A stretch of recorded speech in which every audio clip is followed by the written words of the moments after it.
So my dear friends, today we are going to discuss Essay 220.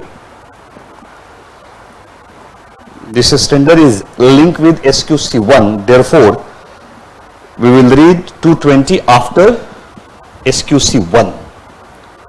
After that we start 200 series from beginning, that is 200.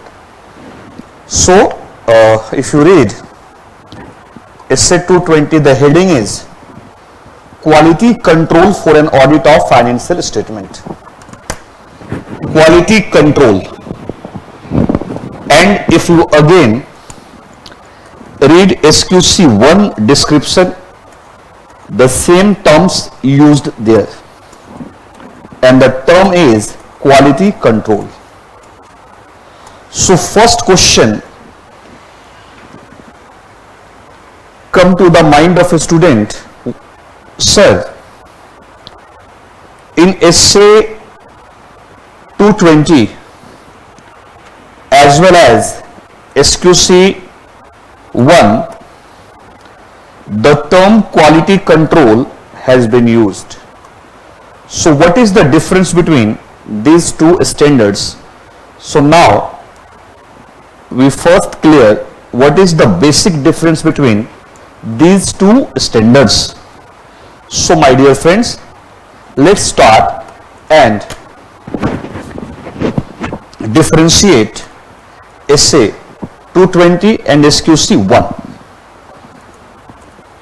So if you read the language used in SQC1, SQC1 deals with all engagement.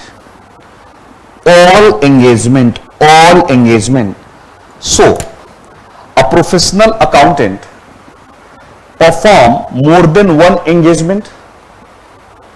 He can perform audit engagement, he can perform review engagement, he can perform assurance engagement and other related services. So when we talk about SQC1 applicable on every engagement. In other words, we can say SQC1 applicable on firm level, on the entire firm, on the entire assignment of the firm.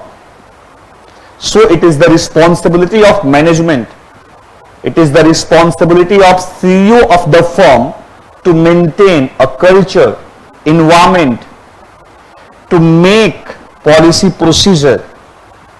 For what?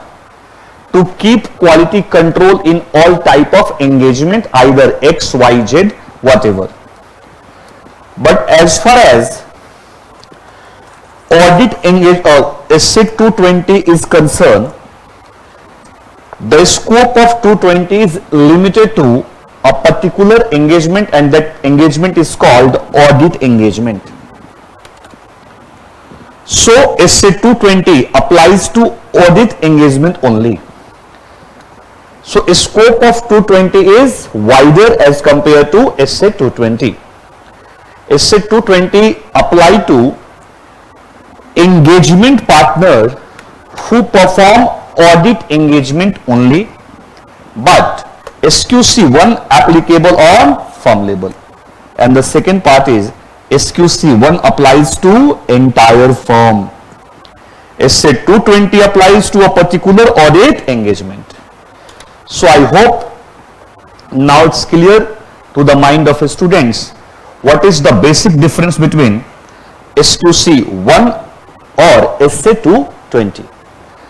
SQC1 applicable to entire engagement going to perform by a professional accountant, while Essay 222 applicable to a particular assignment called audit engagement. So चलिए अब शुरू करते हैं SQC1. SQC1 quality control for SQC1 तो कर चुके हम लोग. Essay 220 स्टार्ट करते हैं. आ जाइए. Essay 220 बिल्कुल कह सकते हैं रेप्लिका है. रेप्लिका है किसका? SQC1 का. इसीलिए इन दोनों स्टैंडर्ड्स को हम साथ में ही पढ़ते हैं.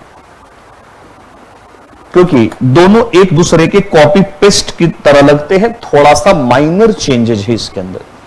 चलिए दोस्तों तो स्टार्ट करते हैं। देखिए, quality control for an audit of financial statement. सबसे पहले यह समझ लीजिए कि कौन करता है फाइनेंशियल स्टेटमेंट का ऑडिट।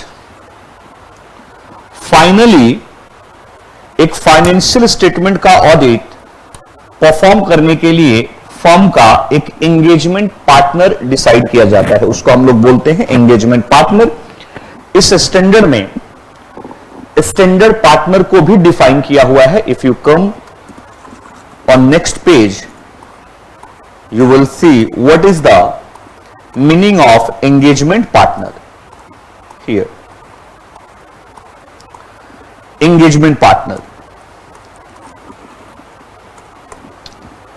the partner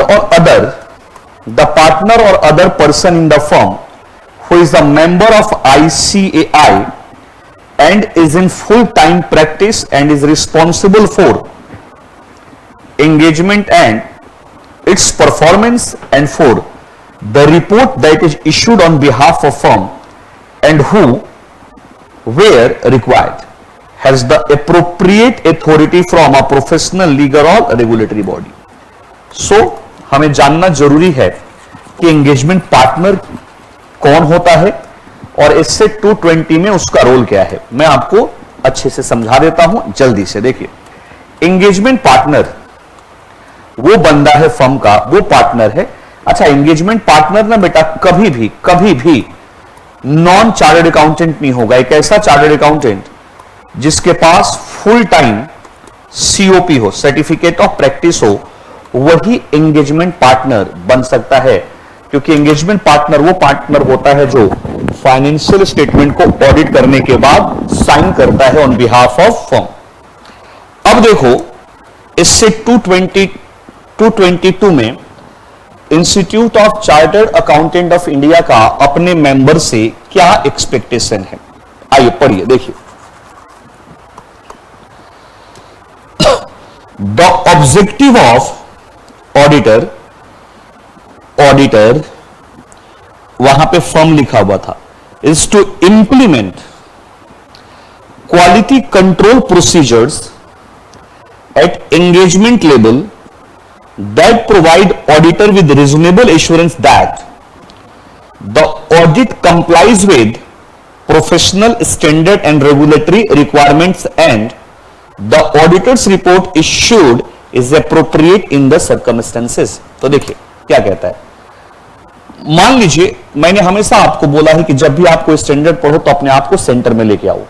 सपोज आप एक एंगेजमेंट पार्टनर हो, मतलब आप जिस फर्म में हो, मान लो आप एसएस कोठारी में, टीआर चड्डा, बिग फोर में कहीं पे भी ट्रेनिंग कर रहे हो और आप ऑडिट स्ट्रीम में हो और आपको एक असाइनमेंट दे दिया गया, आपको एक ऑडिट दे दिया गया कि आप इस ऑडिट के एंगेजमेंट पार्टनर हो। तो जैसे ही आप एंगेजमेंट पार्टनर बनते हो ना, इससे 220 बेटा आपके ऊपर अप्लाई हो जाता है कि देखिए मिस्टर एंगेजमेंट पार्टनर, आप कुछ क्वालिटी कंट्रोल प्रोसीजर इंप्लीमेंट करिए जिससे कि आप ये एश्योर कर पाए कि आपने जो ऑडिट किया है ना, उस ऑडिट में प्रोफेशनल स्टैंडर्ड, रेगुलेटरी रिक्वायरमेंट का कंप्लायंस हुआ है और जो ऑडिट रिपोर्ट आपने इश्यू किया है वो सर्कमस्टेंसेस के हिसाब से है। मतलब जैसा ऑडिट एविडेंस ऑब्टेन हुआ है, रिपोर्टिंग भी उसी के अकॉर्डिंग हुई है। आपने रिपोर्ट को मैनिपुलेट नहीं किया on the basis of other person. ठीक है बेटा। अब देखो, एंगेजमेंट पार्टनर की रिस्पॉन्सिबिलिटी इससे 220 के रिस्पेक्ट में क्या क्या है, ध्यान से देखिए। इससे 220 is modelled on the line of SQC 1। ये तो हमने अभी थोड़ी देर पहले ही डिस्कस किया था कि जो इससे 220 है ना, ये SQC 1 का रेप्लिका है। बस फर्क क्या है कि SQC 1 फर्म लेवल पे लगने वाला पॉलिसी प्रोसीजर सिस्टम है और 220 एक पर्टिकुलर एंगेजमेंट असाइनमेंट के ऊपर लगने वाला पॉलिसी प्रोसीजर है। It describe responsibility of engagement partner. ध्यान देने वाली बात है, जब हम इससे 220 की बात करेंगे तो वहां सेंटर ऑफ अट्रैक्शन कौन होगा, engagement partner. It describe responsibility of engagement partner in relation to following manner. तो देखिए यहां कुछ सारे वही पॉइंट मेंशन किए होंगे ऑलमोस्ट जो हम लोगों ने SQC 1 में देखा है। देखिए, leadership responsibilities for quality on audit, leadership responsibilities for quality on audit, relevant ethical requirement. सबसे पहले याद रखिए एंगेजमेंट पार्टनर को एक रोल प्ले करना होगा किस चीज का, लीडरशिप रिस्पॉन्सिबिलिटी का, कि वो उस एंगेजमेंट में क्वालिटी मेंटेन रखेंगे, है ना। काम करना तो जरूरी है ही, साथ में एक लीडरशिप रिस्पॉन्सिबिलिटी एज्यूम करना है कि वो इंश्योर कर रहे हैं, वो एक रीजनेबल एश्योरेंस दे रहे हैं कि जो भी ऑडिट वो परफॉर्म कर रहे हैं उसमें professional standard and regulatory requirement का कंप्लायंस हुआ है, और जो भी रिपोर्ट इश्यू हुआ है on the basis of, on the situation of circumstances है, not otherwise. So my dear friend, number 1 responsibility of engagement partner is leadership responsibility for qualities on audit, and the second one is relevant ethical requirement. Third one, acceptance and continuation of client relationship and audit engagement. बिल्कुल same वैसा ही है जैसे हमने last class में SQC 1 में देखा। Assignment of engagement team, ये change है SQC 1 से। एंगेजमेंट परफॉर्मेंस सिमिलर है, मॉनिटरिंग सिमिलर है। तो आए एक एक करके रीड करके इसको जल्दी से पैकअप करें और आपके 2 स्टैंडर्ड फिर खत्म हो जाएंगे, फिर हम लोग 200 की सीरीज सीक्वेंस में स्टार्ट करेंगे। आइए माय डियर फ्रेंड्स पढ़ते हैं, leadership responsibilities for quality on audit, है ना। देखो लीडरशिप, या तो आप एग्जीक्यूशन में जाओगे या लीडरशिप रोल में। जैसे जैसे आप सीनियर होते जाओगे आपको लीडरशिप रिस्पॉन्सिबिलिटी तो एज्यूम करना पड़ेगा। तो जब आप किसी ऑडिट टीम के मेंबर थे तो आप एग्जीक्यूशन में थे, लेकिन जैसे ही आप एंगेजमेंट पार्टनर बनेंगे तो अपार्ट फ्रॉम एग्जीक्यूशन आपका फोकस होगा leadership to manage your team. और टीम को मैनेज करने के लिए आपके अंदर लीडरशिप स्किल्स होनी चाहिए। तो कहता है कि सबसे पहले जो एंगेजमेंट पार्टनर है उस पर्टिकुलर ऑडिट एंगेजमेंट का, वो अज्यूम करे what, leadership responsibilities for quality on audit. आइए पढ़ते हैं साथ में। Engagement partner shall take what? Responsibility for overall quality on each audit engagement to which that partner is assigned. My dear friends, जिस audit के आप engagement partner हो, आपको ये रिस्पॉन्सिबिलिटी लेनी होगी ओवरऑल क्वालिटी उस ऑडिट एंगेजमेंट में। क्वालिटी के ही तो पैसे हैं दोस्त, नहीं तो कौन पूछता है डिग्री को। डिग्री सिर्फ आपको किसी ऑर्गेनाइजेशन के अंदर एंट्री देगी, बाद में आपके काम की क्वालिटी आपको वहां रिटेन रखेगी और आपके स्कोप को इनहेंस करेगी। ठीक बात है। As a part of this responsibility engagement partner should emphasises the following to the engagement team. मान लीजिए आप किसी ऑडिट एंगेजमेंट के एंगेजमेंट पार्टनर हो और आपको 5, 7, 10 लोगों की एक टीम दे दी गई है। आपको उस टीम को मैनेज करना है।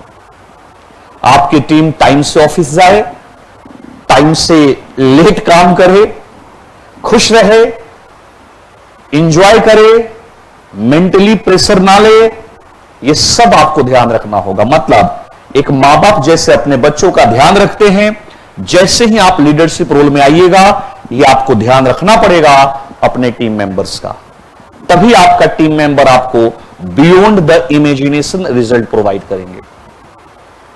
ठीक है बेटा। तो आइए देखिए क्या कहता है। As a part of this responsibility engagement partner should emphasise the following to the engagement team. आइए देखिए नंबर 1, आप अपने टीम को एम्फेसाइज करिए, एजुकेट करिए, ट्रेन करिए और बताइए compliance with professional standard and legal requirement is the first criteria of audit. एक पर्टिकुलर ऑडिट पे अपने प्रोफेशनल स्टैंडर्ड को मेंटेन करें। क्या है प्रोफेशनल स्टैंडर्ड? तो याद रखिए, जो एथिकल रिक्वायरमेंट्स होते हैं ना, उसी को हम लोग प्रोफेशनल स्टैंडर्ड, मतलब आप लगना चाहिए कि इस काम को किसी प्रोफेशनल ने परफॉर्म किया है। तो compliance with professional standard and legal requirement, अगर क्लाइंट के ऊपर कोई लीगल कंप्लायंसेस है तो उसका 100% हमें कंप्लायंस चेक करना है। Compliance with firm quality control policy procedure as applicable, अगर आप किसी पर्टिकुलर फर्म के पार्टनर हैं तो उस फर्म के अपने कुछ क्वालिटी कंट्रोल सिस्टम होंगे, तो एक एंगेजमेंट पार्टनर को यह भी देखना होता है, जैसे मान लो आप टॉपर्स क्लासेस में स्टडी करते हो, तो टॉपर्स क्लासेस के कुछ अपने इंटरनल कंट्रोल पॉलिसी प्रोसीजर्स हैं। तो as a teacher of toppers मुझे अपने बच्चों से वो भी तो कम्युनिकेट करना होगा। तो वैसे ही जब हम एंगेजमेंट पार्टनर होते हैं तो हमको ये ध्यान रखना होता है कि अगर फर्म ने कुछ पॉलिसी प्रोसीजर बना रखे हैं तो हमें वो कंप्लायंस भी कराना है। ये क्लासेस थोड़ी फास्ट होती है, अगर आपको रेगुलर क्लासेस लेनी है प्रॉपर सिस्टमैटिक तरीके से, तो उसके लिए आप प्लीज जो हम लोगों का कोर्स है उसको भी देख सकते हैं, उसको भी परचेज कर सकते हैं। एक बहुत ही नॉमिनल रेट पे आप लोगों के लिए अवेलेबल है, आप उसको एंजॉय करेंगे, उसका फायदा उठाएंगे in detail. Third one is issuing appropriate report. बिल्कुल आप अपने टीम को बताएंगे कि देखिए हमारी रिस्पॉन्सिबिलिटी क्या है, हम ऑडिट प्रोसीजर लगाएंगे, ऑडिट एविडेंस ऑब्टेन करेंगे और उसके बेसिस पे हम एक रिपोर्ट इशू करेंगे जो सर्कमस्टेंसेस के हिसाब से होगा, सिचुएशन के हिसाब से होगा। ठीक बात है। Next one, ability to raise concern without fear, very very important. आप अपनी टीम में ये कॉन्फिडेंस क्रिएट करोगे कि आपका कोई भी टीम मेंबर विदाउट फियर कोई भी इशू रेज कर पाए, उसके अंदर ये फियर फैक्टर ना हो कि हम ये चीज डिस्कस करेंगे तो हमारे एंगेजमेंट पार्टनर, हमारे सीनियर हमको सुना देंगे, हमको डांट देंगे। नहीं, एक ऐसा कल्चर नहीं, एक ऐसा इन्वायरमेंट आपको क्रिएट करना है जहां आपका जो सबऑर्डिनेट है, जूनियर है, जो ट्रेनी है, वो आपसे फ्री एंड फियरलेस कम्युनिकेट कर पाए। And quality is essential, this is very important. बेटा काम नहीं करना आज तो ना करे, कल हो जाएगा काम, but quality can not be compromise. So quality is essential and indispensable in engagement performance. वो तो पार्ट एंड पार्शियल है। काम बोलना चाहिए। इतनी दूर दूर से बच्चे हम लोगों के पास पढ़ने क्यों आते हैं, या किसी पर्टिकुलर टीचर के पास पढ़ने क्यों जाते हैं? उनके लोकल टाउन में भी तो टीचर्स हैं, वहां पे भी तो क्लासेस हो सकती हैं। The only one reason and that is quality, experience, believe.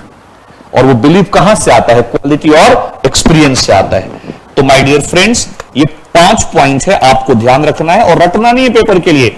आप इसको कैसे रिवाइज करोगे? आप अपने आप को ना एंगेजमेंट पार्टनर बनाओ। अरे यार, सीए करने के बाद तो मैं सीधा एंगेजमेंट पार्टनर बनूंगा, इतने अच्छे नंबर लेके आऊंगा, इतना बढ़िया इंटरव्यू क्लियर करूंगा कि मुझे सीधा एंगेजमेंट पार्टनर बना दिया जाएगा। और जब मुझे एंगेजमेंट पार्टनर बना दिया जाएगा तो लीडरशिप क्वालिटी तो मेरे अंदर इनबिल्ट है, वो तो मैं बिल्कुल अच्छे से प्रूफ करूंगा और अपने टीम वालों को बिल्कुल खुश रखूंगा और उनको समझा के रखूंगा कि ये 5 काम तो उनको करना ही है। नंबर 1, उनको 100% कंप्लाई करना है प्रोफेशनल स्टैंडर्ड लीगल रिक्वायरमेंट को, उनको फर्म के पॉलिसी प्रोसीजर का कंप्लायंस करना है, एप्रोप्रिएट ऑडिट रिपोर्ट इश्यू करना है, ability to raise concern without fear, and उनको समझा के रखना है कि quality is essential and indispensable in the engagement performance. I hope आपको क्लियर हुआ होगा। चलिए आगे। Apart from number 1, number 2 is relevant ethical requirement. ये SQC 1 में भी था और यहां पे भी था। In relation to ethical requirement in audit engagement, engagement partner is responsible for identifying a threat to independence regarding the audit engagement that safeguard may not be able to eliminate or reduce to an acceptable level। देखिए क्या कहता है कि ethical requirements क्या होते हैं? Objectivity, confidentiality, professional behaviour, integrity, है ना, ये हमने पढ़ा था। तो कहता है ये सब तो आपको कंप्लाई कराना ही है अपने टीम से, प्रोफेशनल स्केप्टिसिज्म, ये सब तो कराना ही है, लेकिन आपको यह भी आइडेंटिफाई करना है कि अगर कहीं पे इंडिपेंडेंसी कॉम्प्रोमाइज हो रही है, इंडिपेंडेंसी का थ्रेट है और उसके लिए जो हम मेजर्स लगा रहे हैं वो मेजर्स सफिशिएंट नहीं है, तो कैसे इंडिपेंडेंसी के केस को डील किया जाए। देखो, identifying a threat to independence regarding the audit engagement and that safeguard may not be able to, जैसे सपोज आपके एंगेजमेंट टीम में कोई ऐसा मेंबर है जिसके फादर या मदर उस ऑर्गेनाइजेशन में की मैनेजरियल पोजीशन पे है जहां आप ऑडिट करने जा रहे हैं, तो इंडिपेंडेंस के लिए थ्रेट है वो। सेफगार्ड क्या है कि उस बच्चे को, उस आर्टिकल को, उस मेंबर को मैं उस ऑडिट असाइनमेंट से अलग कर दूं, लेकिन सपोज वो पॉसिबल नहीं है, मेरी टीम में सिर्फ वही ऐसा है जो वहां उस क्रिटिकल क्लाइंट के केस में बेहतर परफॉर्मर प्रूफ हो सकता है, तो मुझे सोचना पड़ेगा what is the alternative, because we can not compromise independence, we can not compromise quality, so we need to think about this as a auditor. And next one is, देखिए, reporting by engagement partner to relevant person. देखिए, reporting by engagement partner to relevant person within the firm to determine appropriate action, which may include eliminating the activity or interest that create the threat or withdrawing from audit engagement where withdrawal is legally permissible. So अगर इस तरीके का कोई fear वहां पे identify हुआ है तो एंगेजमेंट पार्टनर को फर्म के सीनियर ऑफिशियल से डिस्कस करना चाहिए और किस तरीके से उस थ्रेट को एलिमिनेट किया जाए वो सोचना चाहिए। और अगर नहीं पॉसिबल है तो इवन एंगेजमेंट पार्टनर उस एंगेजमेंट से विड्रॉ करने की भी सोच सकता है, क्योंकि आपको मालूम है कि हमारा जो ऑडिट रिपोर्ट होता है वो इंडिपेंडेंट होता है, वो कॉम्प्रोमाइज तो हो ही नहीं सकता। Okay, and third one is, देखो, वेरी वेरी इंपॉर्टेंट, वहां पे भी मैंने मार्क करवाया था, acceptance and continuation of relationship and audit engagement, very very important. Suppose आप पहले से ही ओवरबर्डन हो, बहुत सारे ऑडिट आपके हिस्से में आ चुके हैं और आपका जो सीनियर मैनेजिंग पार्टनर है वो कहता है कि बेटा 2-3 ऑडिट एंगेजमेंट आपको और परफॉर्म करने पड़ेंगे, बताइए क्या हम क्वालिटी कॉम्प्रोमाइज नहीं करेंगे? तो क्या करना चाहिए हमें वहां पे एक्सेप्टेंस और कंटिन्यूटी से पहले कुछ बातें सोचनी चाहिए, क्योंकि आप किसी भी ऑडिट एंगेजमेंट को बिना सोचे समझे एक्सेप्ट करोगे तो हो सकता है क्वालिटी कॉम्प्रोमाइज हो। तो क्वालिटी कॉम्प्रोमाइज ना हो तो उसके लिए हमें क्या करना है, मैंने आपको बताया था, हमने पढ़ा भी था। देखिए दोबारा पढ़ते हैं, हमने SQC 1 में पढ़ा था, यहां रिपीट कर रहे हैं। Hello Aman, how are you? हो गया फाइनल क्लियर आपका? Responsibility of engagement partner is on lines of SQC 1, which require the firm should obtain such information as it consider necessary in the circumstances before accepting an engagement with a new client, when deciding whether to continue existing engagement, and when considering acceptance of new engagement within an, बिल्कुल 3 बातों को यहां cover किया गया है।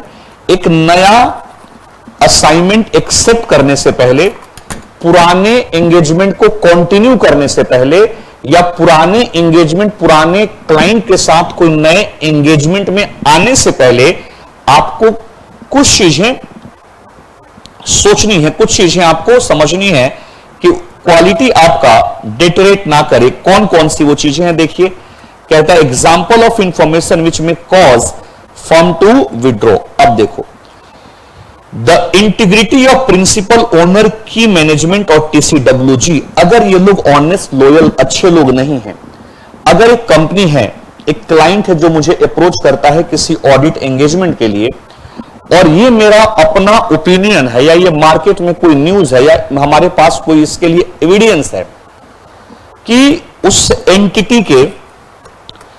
Entity के जो principal owners हैं की मैनेजमेंट या टीसीडब्ल्यूजी के जो लोग हैं वो उनकी इंटीग्रिटी पे क्वेश्चन मार्क है, तो हम हो सकता है उस असाइनमेंट को एक्सेप्ट ना करें। दूसरा, competence of engagement team to perform audit engagement and ability of necessary capabilities including time and resources. उस एंगेजमेंट पार्टनर को अपनी टीम की कैपेबिलिटी, उनके पास अवेलेबल टाइम और एंगेजमेंट पार्टनर के पास रिसोर्सेज, क्या ये सब कुछ सफिशिएंट है कि वो किसी एंगेजमेंट को किसी फ्रेश एंगेजमेंट को एक्सेप्ट कर सकते हैं, ओल्ड वाले को कंटिन्यू करें या ओल्ड क्लाइंट के साथ किसी नए एंगेजमेंट में जाएं, ये सब कुछ आपको देखना होगा।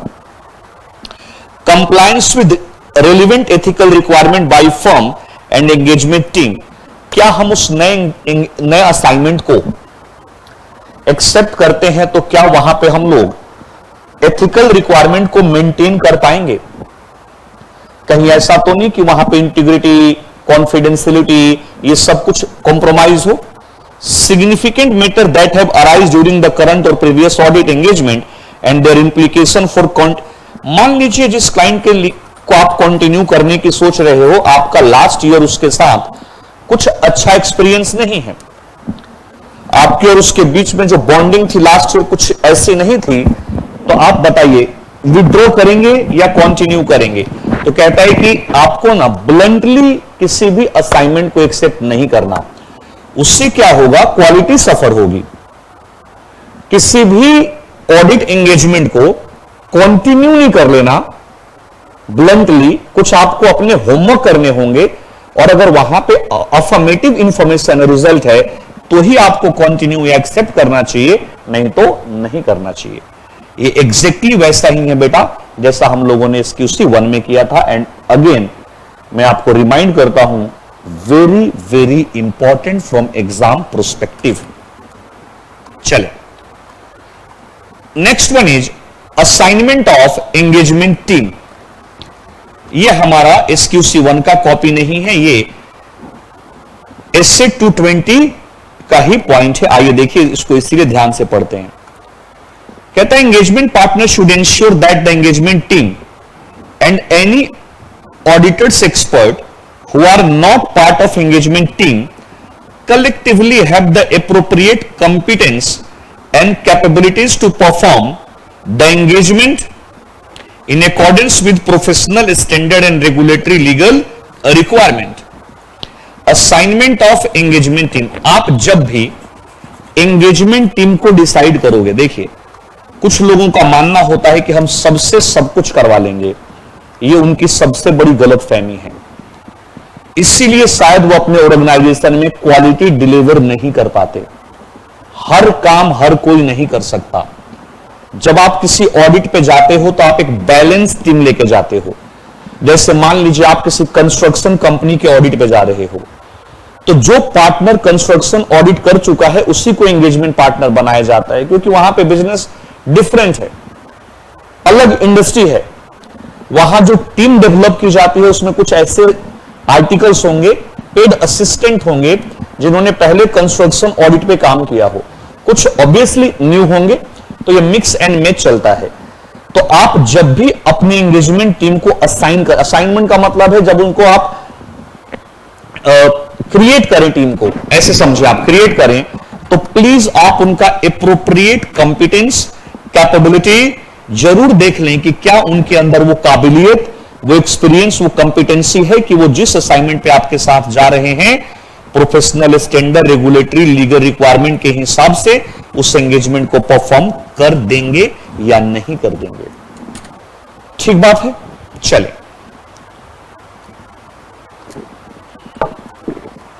Next one is engagement performance. Team को भेज के कुंभकर्ण की तरह सो नहीं जाइएगा। अल्टीमेट रिस्पॉन्सिबिलिटी तो एंगेजमेंट पार्टनर की ही होती है, क्योंकि फाइनेंशियल स्टेटमेंट आर्टिकल थोड़ी साइन करेगा, फाइनेंशियल स्टेटमेंट पेड असिस्टेंट थोड़ी साइन करेगा, फाइनेंशियल स्टेटमेंट तो अल्टीमेटली एंगेजमेंट पार्टनर को ही साइन करना है। तो देखिए एंगेजमेंट परफॉर्मेंस का मतलब ऐसे समझिए कि अपने एंगेजमेंट टीम के परफॉर्मेंस को टाइम टू टाइम चेक करते रहना है एंगेजमेंट पार्टनर को। आइए थोड़ा एलिब्रेट करके पढ़ते हैं। EP has the responsibility for the following. अपनी टीम को डायरेक्शन देना, अपनी टीम को सुपरवाइज करना एंड उनके परफॉर्मेंस को, ऑडिट एंगेजमेंट के परफॉर्मेंस को देखना in accordance with professional standard and regulatory legal requirement के हिसाब से वो काम करने के, उनके परफॉर्मेंस को रिव्यू करना, देखना, डायरेक्शन देना, supervision. Number 2, auditors report being appropriate in the circumstances. जो ऑडिटर्स रिपोर्ट बन रहा है क्या वो सिचुएशन के सर्कमस्टेंसेस के हिसाब से है? ऐसा तो नहीं कि उसके अंदर कोई मैनिपुलेशन है। ये आपके एंगेजमेंट पार्टनर को बहुत अच्छे से देखना है, रिव्यू करना है audit documentation before issuing audit report. Audit documentation बोलते ही इससे 230 दिमाग में आ गया। ऑडिट रिपोर्ट इशू करने से पहले एंगेजमेंट पार्टनर को रिव्यू कर लेना है कि ऑडिट डॉक्यूमेंटेशन की जो रिक्वायरमेंट होती है ऑडिटर के ऊपर, उनकी टीम ने उस ऑडिट डॉक्यूमेंटेशन को असेंबल करके कंप्लीट ऑडिट फाइल बना लिया है कि नहीं बना लिया। ensuring that sufficient appropriate audit evidence has been obtained to support the conclusion reached and for issuance of audit report। Engagement partner को इंश्योर करना है ऑडिट रिपोर्ट इशू करने से पहले कि already sufficient appropriate audit evidence obtain है और उसी एविडेंस के बेसिस पे वो रिपोर्ट रेडी हो रहा है कि नहीं। Undertaking appropriate consultation on difficult or continuous matter by engagement team, not only within the team but also with others at appropriate level within or outside the firm। yes, आप जब audit पे जाते हो तो बहुत सारे ऐसे सेगमेंट आपको मिलते हैं जो आपके डोमेन से बाहर के हैं, आपने उस पर कभी काम नहीं किया, क्लियरिटी नहीं है।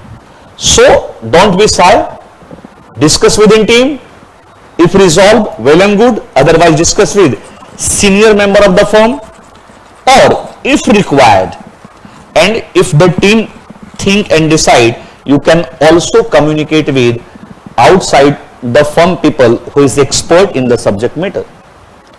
so take consultancy, do consultancy, उससे क्या होगा, आपकी क्वालिटी, आपके जॉब की क्वालिटी और बेहतर होगी।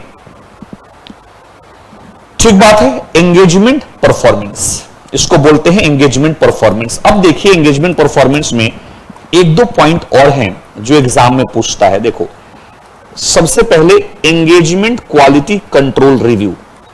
जनरली ये पॉइंट बेटा लिस्टेड कंपनीज के लिए होता है। समझिए क्या है। सपोज आप एक फर्म रन कर रहे हो और आपने अपने फर्म में किसी चार्टर्ड अकाउंटेंट को ये रिस्पॉन्सिबिलिटी दिया है कि वो किसी ऑडिट एंगेजमेंट को परफॉर्म करेगा, लेकिन आपके मन में ये डाउट है कि क्या वो एंगेजमेंट पार्टनर जो क्वालिटी कंट्रोल का स्टैंडर्ड है या उस असाइनमेंट में जो प्रोफेशनल स्टैंडर्ड्स हैं, जो रेगुलेटरी रिक्वायरमेंट है, जो लीगल रिक्वायरमेंट है, उसका कंप्लायंस कर भी पा रहा है कि नहीं। वो तो बोलेगा कि मैंने कर दिया है, उसने वाकई किया भी है कि नहीं किया। उस सिचुएशन में फर्म क्या करता है, फर्म एक सेकेंड लेवल का चेक लगाता है। सेकेंड लेवल चेक जिसको कहते हैं क्रॉस चेक, उसको कहा जाता है एंगेजमेंट क्वालिटी कंट्रोल रिव्यू। अब आइए डिटेल में पढ़ते हैं, आपको क्लियर होगा। देखिए, for audit of financial statement of listed entities and those other audit engagement, if any, for which firm has determined that an engagement quality control review is required, the engagement partner shall determine that the EQC reviewer has been appointed। अगर listed company है तो उसके लिए ये concept mandatory है, और अगर listed company नहीं है लेकिन फर्म फिर भी डिसाइड करती है या फर्म का अपना इंटरनल कंट्रोल सिस्टम है कि वो ऑडिट रिपोर्ट इशू करने से पहले क्वालिटी कंट्रोल रिव्यू कराती है किसी रिव्यूअर से, तो ये एंगेजमेंट पार्टनर को इंश्योर करना है कि उसके असाइनमेंट के रिस्पेक्ट में जो EQC रिव्यूअर है वो अपॉइंट हो गया कि नहीं। अगर अपॉइंट हो गया तो वो डिस्कस कर लेंगे। आओ देखो, डिस्कस सिग्निफिकेंट, सारी चीजें डिस्कस नहीं करना जो मटेरियल आइटम है। Discuss significant matter arising during the audit discuss significant matter arising during the audit engagement, including those identified during the engagement quality control review with the engagement quality control reviewer. जो significant points है वो discuss होंगे. Not date auditor report until the completion of the engagement quality control review. बिल्कुल, और ये सब कुछ audit report से पहले हो जाएगा, ऑडिट रिपोर्ट के साइनिंग डेट से पहले हो जाएगा. ऑडिट रिपोर्ट साइन करने के बाद थोड़ी डिस्कस किया जाएगा, फिर फायदा क्या है. फिर एक पॉइंट आता है दोस्तों कि अगर मान लीजिए कि अगर क्वालिटी कंट्रोल रिव्यूअर में और एंगेजमेंट पार्टनर में किसी पॉइंट को लेके डिफरेंस ऑफ ओपिनियन आ जाए तो उसको कैसे रिजॉल्व किया जाए. तो देखो, if differences of opinion arise within the engagement team with those consulted or where applicable between the engagement partner and EQC reviewer, the engagement team shall follow the firm policy procedure for dealing with and resolving differences of opinion. ऐसे situation में हम जिस firm में हैं उस firm की policy क्या है, प्रोसीजर क्या है, उसके हिसाब से हम रिजॉल्व करेंगे. जैसे एग्जाम्पल, सपोज आप किसी फर्म में हो और उस फर्म की एक पॉलिसी है कि अगर कभी एंगेजमेंट पार्टनर और रिव्यूअर के बीच में कोई डिस्प्यूट हो गया किसी पॉइंट को लेके, तो जो फर्म का सीनियर मोस्ट पार्टनर है उससे डिस्कस करके रिजॉल्व करेंगे. तो वैसे रिजॉल्व कर लो. अगर आपके फर्म की पॉलिसी है कि हम आउटसाइड एक्सपर्ट से ओपिनियन लेके उसको खत्म करेंगे, वैसे कर लो. तो इस सिचुएशन को डील करने के लिए आपके फर्म में जो भी फर्म की पॉलिसी प्रोसीजर है उसके हिसाब से हम रिजॉल्व करेंगे. ठीक, चलिए. अगर किसी स्टूडेंट ने जनवरी और मई के लिए क्लासेस ज्वाइन नहीं की हैं, उसके लिए पॉसिबल नहीं है कि दिल्ली में आके क्लास करे, तो वो कहीं भी बैठा हो ऑनलाइन क्लासेस भी ले सकता है, परचेज कर सकता है टॉपर्स के प्लेटफॉर्म से, जो कि बहुत ही नॉमिनल रेट में आपके लिए अवेलेबल है. सो अगर आप अपने करियर के लिए पैशनेट हो तो डिले मत करो. जितना डिले करोगे आप लाइफ में उतने डिले हो जाओगे. जिंदगी में हर चीज आपको उतनी ही डिले मिलेंगी. तो इसीलिए जरूरी है कि आप अपनी क्लासेस शुरू करें. ये तो हम लोग आप लोगों को, जो बच्चे पढ़ चुके हैं उनके लिए एक रिवीजन सेशन लेके आए हैं जनवरी के लिए, जिसको हमने नाम दिया है restart batch. So the next point is monitoring. किसी भी सिस्टम को डेवलप करने के बाद टाइम टू टाइम हमें उसको मॉनिटर करना होता है कि जिस सिस्टम को जिस पर्पज के लिए हमने डेवलप किया है उसको, उस पर्पज को वो सेटिस्फाई कर रहा है कि नहीं कर रहा है. देखिए, monitoring. An effective system of quality control includes effective system of quality control includes a monitoring process designed to provide the firm with reasonable assurance that its policies and procedures relating to system of quality control are relevant, adequate and operating effectively. कहता है कि a effective system of quality control includes a monitoring process designed to provide the firm with reasonable assurance that its policy procedure relating to system of quality control. देखिए, हर engagement partner ध्यान रखे कि उसने जो भी सिस्टम डेवलप किया है on the basis of firm health, जिस फर्म में वो काम कर रहा है, जिसका वो एंगेजमेंट पार्टनर है, उसको ध्यान रखना है कि टाइम टू टाइम जो उसने सिस्टम बनाया है उसको मॉनिटर करे. तभी वो रीजनेबल एश्योरेंस दे पाएगा कि वहां पे क्वालिटी कंट्रोल उस असाइनमेंट में इंटेक्ट रहा है. The engagement partner shall consider the result of firm monitoring process as evidence in the latest information circulated by firm if applicable, other network firm and whether deficiencies noticed in that information may affect the audit engagement. बिल्कुल सही बात है. Monitoring का जो procedure होता है ना, वो फर्म ही डेवलप करती है. बस एंगेजमेंट पार्टनर को इंश्योर करना है कि जो भी मॉनिटरिंग का प्रोसेस है वो अपडेटेड है और उसका कंप्लायंस हो रहा है कि नहीं हो रहा. And the next one is documentation. आपने जो भी क्वालिटी कंट्रोल के सिस्टम बनाए हैं, आप उनका डॉक्यूमेंटेशन रखिए कि कल को आपको कहीं प्रूफ करना पड़े या आपके ऊपर कोई एलिगेशन आ जाए कि during the course of audit आपने एसेट 220 का ब्रीच किया है, तो आपके पास सफिशिएंट एप्रोप्रिएट एविडेंस होना चाहिए कि आप इस एलिगेशन को काउंटर कर पाए. So we have to maintain proper documentation. So what type of documentation we require to maintain? The engagement partner should document following matters pertaining to audit engagement. आओ देखो क्या क्या. Number 1, issues identified. जो आपको उस engagement में issue identify हुए हैं with respect to compliance with relevant ethical requirement and how they were resolve, और आपने एज एंगेजमेंट पार्टनर उसको रिजॉल्व कैसे किया. Second is conclusions on compliance with applicable independence requirement and any relevant discussion with the firm that support these conclusion. एक बार दोबारा पढ़ते हैं. देखो, conclusion on compliance with applicable independence requirement and any relevant discussion with the firm that support these conclusion.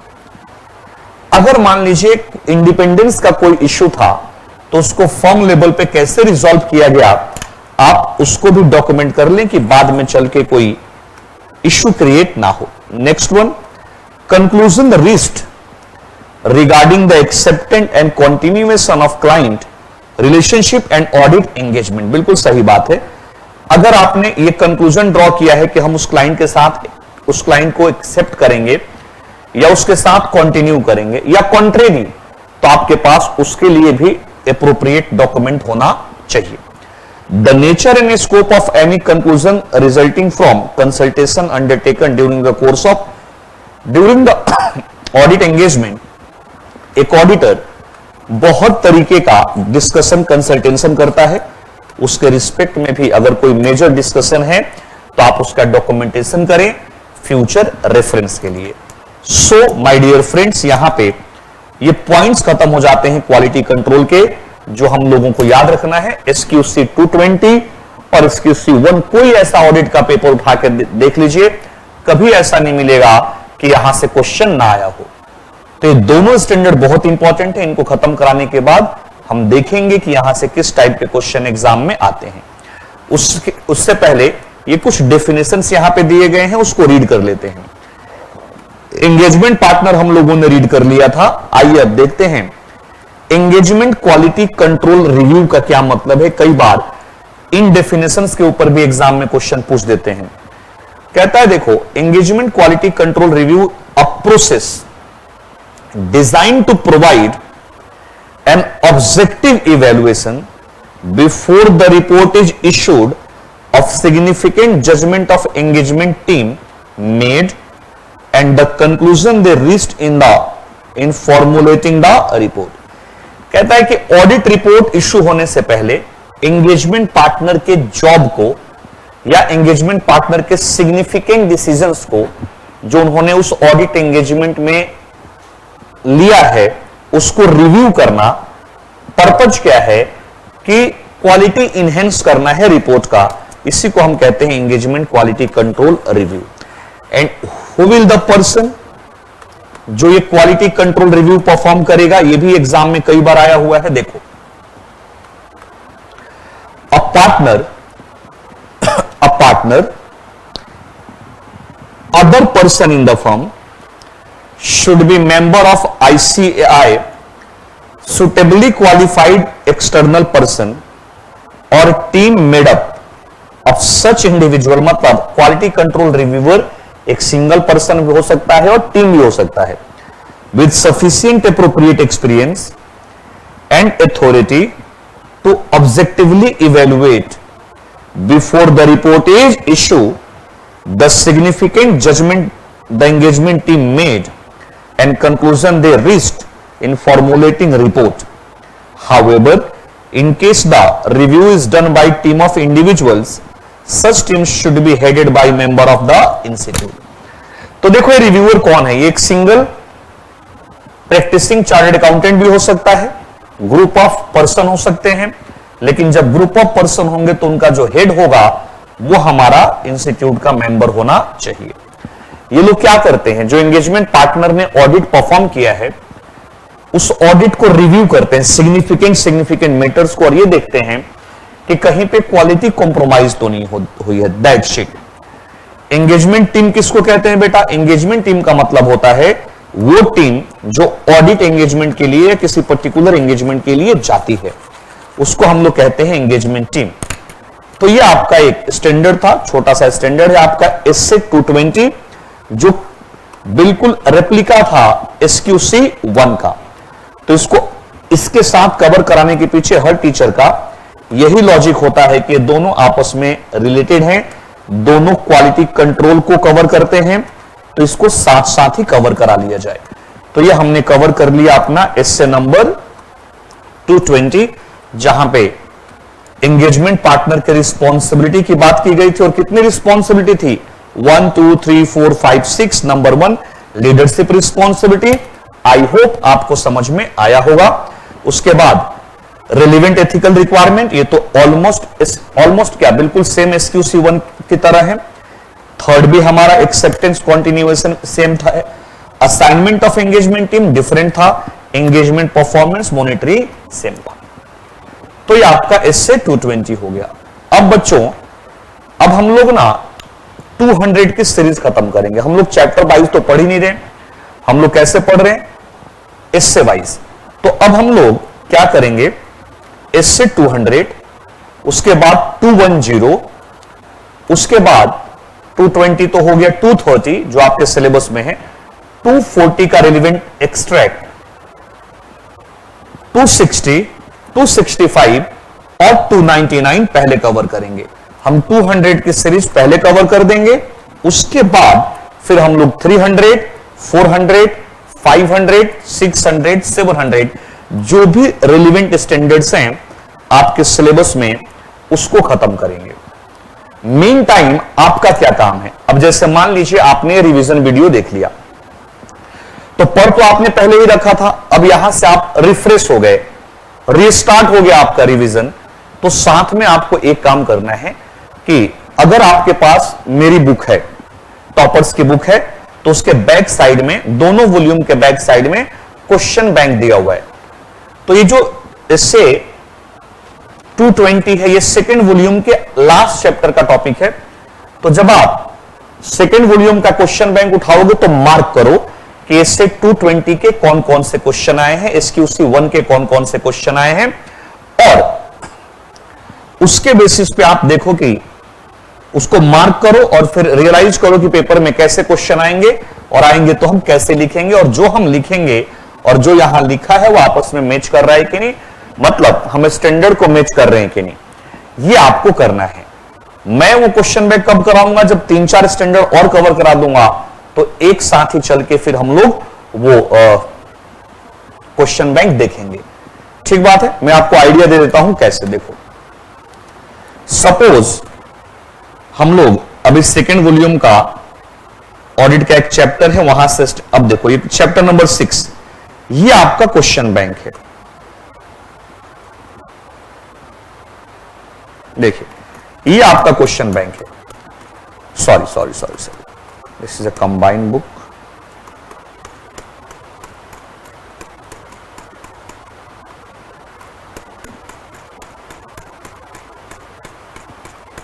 आइए देखिए question bank. अब इसमें हम लोग थोड़ा सा डीप डाइव करेंगे और सर्च करेंगे क्वेश्चन ऑन SQC 1 और 220।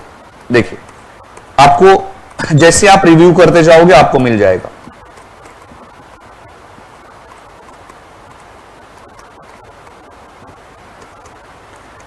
ये भी देखो, क्वेश्चन बैंक में ना चैप्टर वाइज बनाने का कोशिश किया गया है कि आपको बहुत मेहनत ना करना पड़े।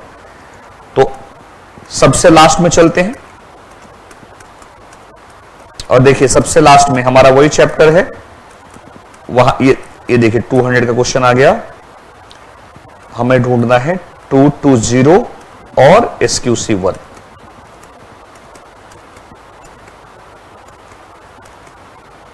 देखिए जैसे ये क्वेश्चन है, मेंशन 4, देखिए 5 मार्क्स का क्वेश्चन है। Mention any 4 information which assist the auditor in accepting and continuity of relationship. अरे सर, आप तो वही क्वेश्चन पे लेके आ गए जिसको आपने मार्क कराया था। इसी को एक्सपीरियंस कहते हैं बेटा। मैंने मार्क करवाया था ना कि ये क्वेश्चन एग्जाम में ज्यादा आता है, और देखो सारे पॉइंट यहां पे मेंशन कर दिए गए। इंटीग्रिटी ऑफ प्रिंसिपल ओनर की मैंने अभी पढ़ा था आपने, कॉम्पिटेंसी, कंप्लायंस, ये सब ऐसा ही है। तो एक बार आप रीड करोगे ना तो इससे आपको कॉन्फिडेंस आएगा। तो क्योंकि हमारा स्टैंडर्ड खत्म हो गया है तो नए स्टैंडर्ड को हम लोग आज नहीं उठाएंगे, नेक्स्ट क्लास में उठाएंगे। तो आज इतना ही, आप इसको रिवाइज करिए। और किसी बच्चे को लगता है कि उसको डिटेल में पढ़ना है, प्रॉपर लेक्चर चाहिए, तो हमारे पास वही लेक्चर रिकॉर्डेड है जो हम लोग फेस टू फेस क्लासेस में कराते हैं। आप उसको भी अवेल कर सकते हैं टॉपर्स से के हेल्प लाइन पे कांटेक्ट करके। जो इंफॉर्मेशन आपको दिखाई दे रही है, आपसे बड़ी ही नॉमिनल फीस उसके लिए चार्ज की जाती है। Thank you very much. Tata bye bye.